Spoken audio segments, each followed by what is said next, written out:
రోజు అత్తమ్మ గారు చనిపోయిన రోజు మా అత్తమ్మ గారిని జ్ఞాపకం చేసుకుంటూ ఒక చిన్న సహాయాన్ని పేదలకు చేయాలని మేము అనుకున్నాము.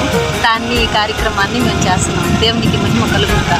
ప్రైజ్లా హల్లెలూయా.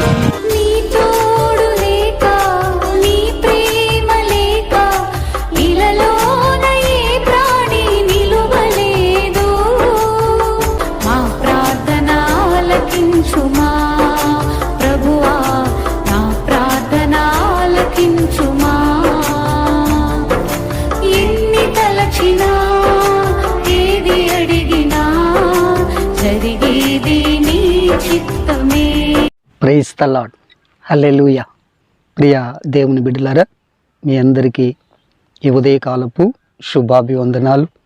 మరి ఈ ప్రత్యేక దినాన ఒక ప్రత్యేకమైనటువంటి విషయాన్ని మీ ముందుకు తీసుకురావాలని ఈ ఉదయకాలం ఇలా ఈ వీడియో తీయటానికి ప్రభు సహాయం చేశారు. దేవునికి మహిమ కలుగును గాక.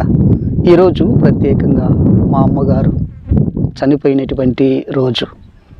అమ్మని జ్ఞాపకం చేసుకుంటూ ఇలా కొన్ని విషయాలు మీతో చెప్పాలని ఈ చక్కని వీడియో మీ ముందుకు తీసుకొస్తున్నాం. ముందుగా మరి సర్వాధికారి, సర్వోన్నతుడు, సర్వశక్తిమంతుడైన దేవునికి కృతజ్ఞతాస్తుతులు చెల్లిస్తున్నాను. దేవుని బిడ్డలారా, మరి కుటుంబాన్ని జ్ఞాపకం చేసుకుంటూ ఉన్నాం. మేమందరము కుటుంబముగా ఈరోజు ఈ ప్రత్యేక దినాన చనిపోయినటువంటి మా అమ్మగారిని జ్ఞాపకం చేసుకుంటూ ఉన్నాం. దేవుని బిడ్డలారా, అమ్మ జ్ఞాపకాలు, తల్లి యొక్క జ్ఞాపకం అది ఇంత అంత అని చెప్పలేం. మనకు జన్మనిచ్చినటువంటి తల్లి ఎన్నో విషయాలు గత కాలంలో ఆయా సందర్భాలలో మా అమ్మను గురించి మీతో చెప్పటానికి ప్రభు సహాయం చేశారు. ఈ ప్రత్యేక దినాన ఈ ఫిబ్రవరి 9వ తారీఖు అమ్మ చనిపోయినటువంటి ఆ రోజు దినాన్ని జ్ఞాపకం చేసుకుంటూ కొన్ని మాటలు మరి మీతో పంచుకోవాలని ఆశపడుతున్నాను. దేవుని వాక్యములో ఒక చక్కని మాట రాయబడి ఉంది.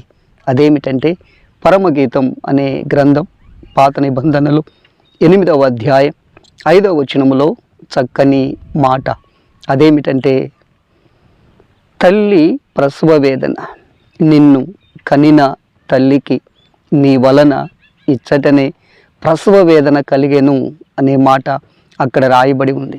నిన్ను కనిన తల్లికి నీ వలన ఇచ్చటనే ప్రసవ వేదన కలిగెను అనే మాట. దేవుని బిడ్డలారా, తల్లి ప్రసవ వేదన మనందరికీ తెలుసు. ఈ లోకములో ఎవరు పుట్టాలి అన్న తల్లి గర్భములో నుండి బయటికి రావలసినదే మనందరికీ తెలుసు. ప్రత్యేకించి మరి దినాన అమ్మను జ్ఞాపకం చేసుకుంటూ మరి తల్లిగా ఆమె మమ్ములను నవమాసాలు తన గర్భములో కడుపులో మోసి మమ్ములను మరి లోకానికి తీసుకొచ్చింది దేవుని ద్వారా.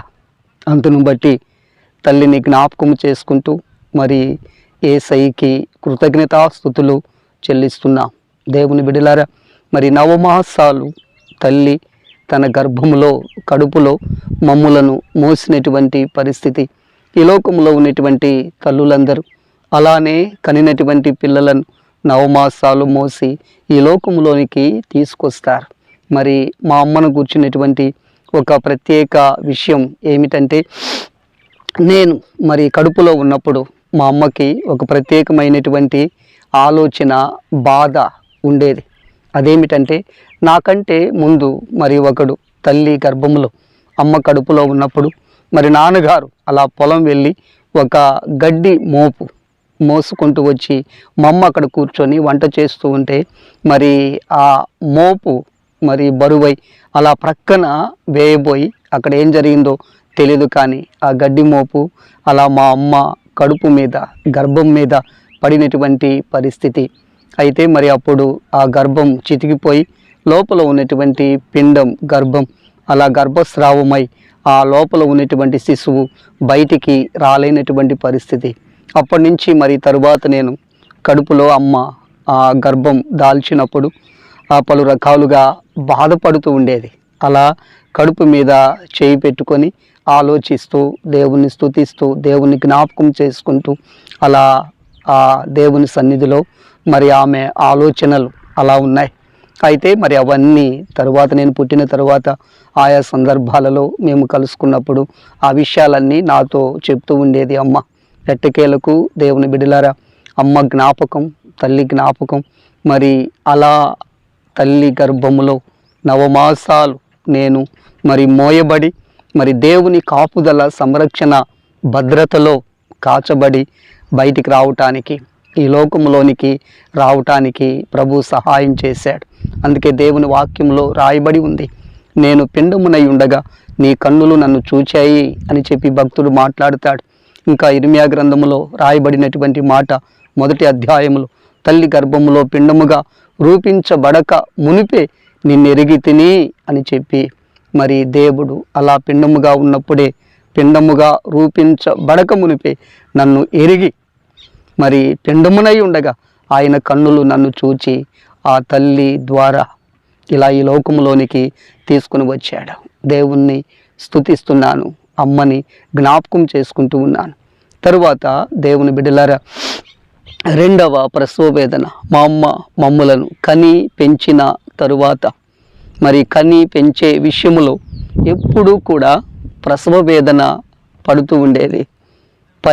ప్రసవ వేదన, మరి మమ్ములను పెంచే విషయం, పోషణ విషయం, రాత్రింబగళ్ళు నాన్నతో కలిసి ప్రసవ వేదన అనుభవించింది. ప్రసవ వేదన. ఇంకా మరి ముందుకు వస్తే ఆమె జీవితంలో ఎప్పుడూ కూడా మేము కొంచెం ఎదిగి ఫలించి ఒక స్థితికి, స్థాయికి, యవన కాలంలోకి వచ్చిన తరువాత మరి మా చదువుల విషయంలో కూడా దేవుని బిడ్డలారా, మరి నాన్నకు కనుమరుగై ఎప్పుడు ఎక్కడ ఏది ఎలా చేయాలో అని కొంత మరి మా కొరకు ఆమె మరి ప్రసవ వేదన అనుభవిస్తూ ఉండేది. పిల్లల విషయం ఎలాగూ, పెద్దోడి విషయం ఎలాగూ, మరి చిన్నోడి విషయం ఎలాగూ, మరి మా మధ్యలో యవానున్నాడు, మరి వాని విషయం ఎలాగూ అని చెప్పి ఇలా పిల్లల విషయమై ఎప్పుడు కూడా మా అవసరాల కొరకు ఆమె మరి ఎంతగానో ప్రయాసతో కూడినటువంటి ప్రసవ వేదన అనుభవించేది.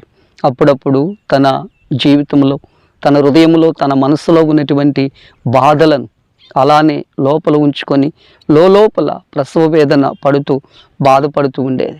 దేవుని బిడ్డలారా, తుదకు ఆమె మరి చనిపోయేటప్పుడు కూడా ఆ మరణ గడియలలో, అంత్య గడియలలో, ఆఖరి దినాలలో మరి తల్లి దగ్గర నేను లేను. మరి చనిపోయేటప్పుడు హాస్పిటల్లో కూడా నన్ను చూడాలని ఆమె ప్రసవ వేదన పడింది.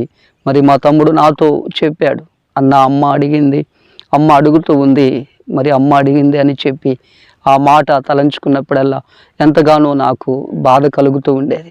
కాబట్టి ఆమె జీవిత దినాలన్నీ మరి గర్భంలో ఒక ప్రసవ వేదన, మేము పుట్టి పెరిగిన తరువాత మా కొరకు ప్రసవ వేదన, తన కష్టాలు నష్టాలు తన హృదయంలోనే ఉంచుకొని మా కొరకు ఎప్పుడు మా అవసరాలు తీర్చే విషయంలో ఆమె మరి ప్రసవ వేదన అనుభవించింది. తుదకు చనిపోయేటప్పుడు కూడా నా కొరకు, మా కొరకు విలపించి తలపించి ఆలోచిస్తూ ప్రభు కృపాహస్తాలకు మమ్ములను అప్పగించి తను కన్ను మూసింది. దేవుని బిడ్డలారా, ఆమె కష్టజీవి, రాత్రింబగళ్ళు నాన్నగారితో కలిసి శ్రమించి మాకు ఏ లోటు వెలితి కొదువ కొరత లేకుండా కనింది, పెంచింది, పోషించింది. తుదకు అందరినీ ఆశీర్వాదకరమైనటువంటి అనుభవాలలో నిలిపి మాకేమీ తక్కువ కాకుండా దేవుని హస్తాలకు అప్పగించి దేవుని దగ్గరికే చేరింది. ఆమె రక్షణ పొందింది, మారు మనసు పొందింది. దేవుని బిడ్డలారా, మరి బాప్తిస్మం పొందింది. దేవుని మందిరములో ప్రతి ఆదివారం దేవుని మందిరానికి వెళ్ళేది, దేవుని సన్నిధిలో మరి జీవించింది. మరి ఇంకొక విషయం కూడా నేను చెప్పటం మర్చిపోయాను.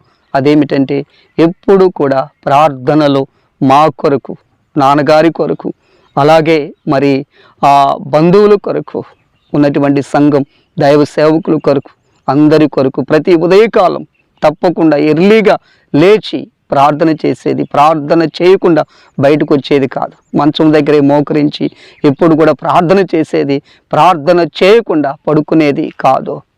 కాబట్టి ప్రసవ వేదనతో కూడినటువంటి ప్రార్థన ఆమె చేసింది.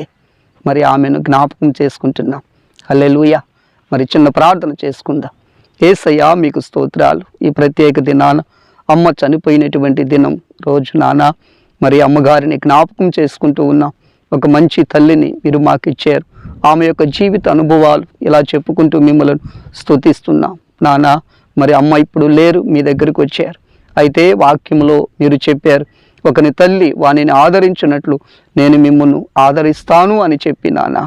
అయ్యా, తల్లి వలె ఆదరించే దేవుడుగా మీరున్నారు నాన్న. మరి కుటుంబాన్ని జ్ఞాపకం చేసుకొనండి.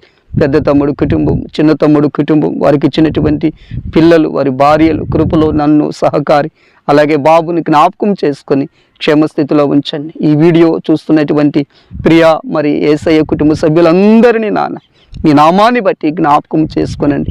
ఎందరూ తల్లిదండ్రులను కోల్పోయారు, వారిని ఆదరించండి నాన్న. బ్రతికి ఉన్న తల్లిదండ్రులను అయ్యా తమ పిల్లలు చక్కగా చూసుకునే విషయంలో కృప చూపి సహాయం చేయండి నాన్న. అందరినీ ఆదరించి అవసరాలు తీర్చి మేలు చేసి ప్రతి కీడు నుండి తప్పించి ముందుకు నడిపించి నీలో నిలిచి ఉండి మేమందరము నీ కొరకు ఫలించే దిశగా కృప చూపమని యేసు నామములో ప్రార్థిస్తున్నాను తండ్రి. ఆమేన్, ఆమేన్.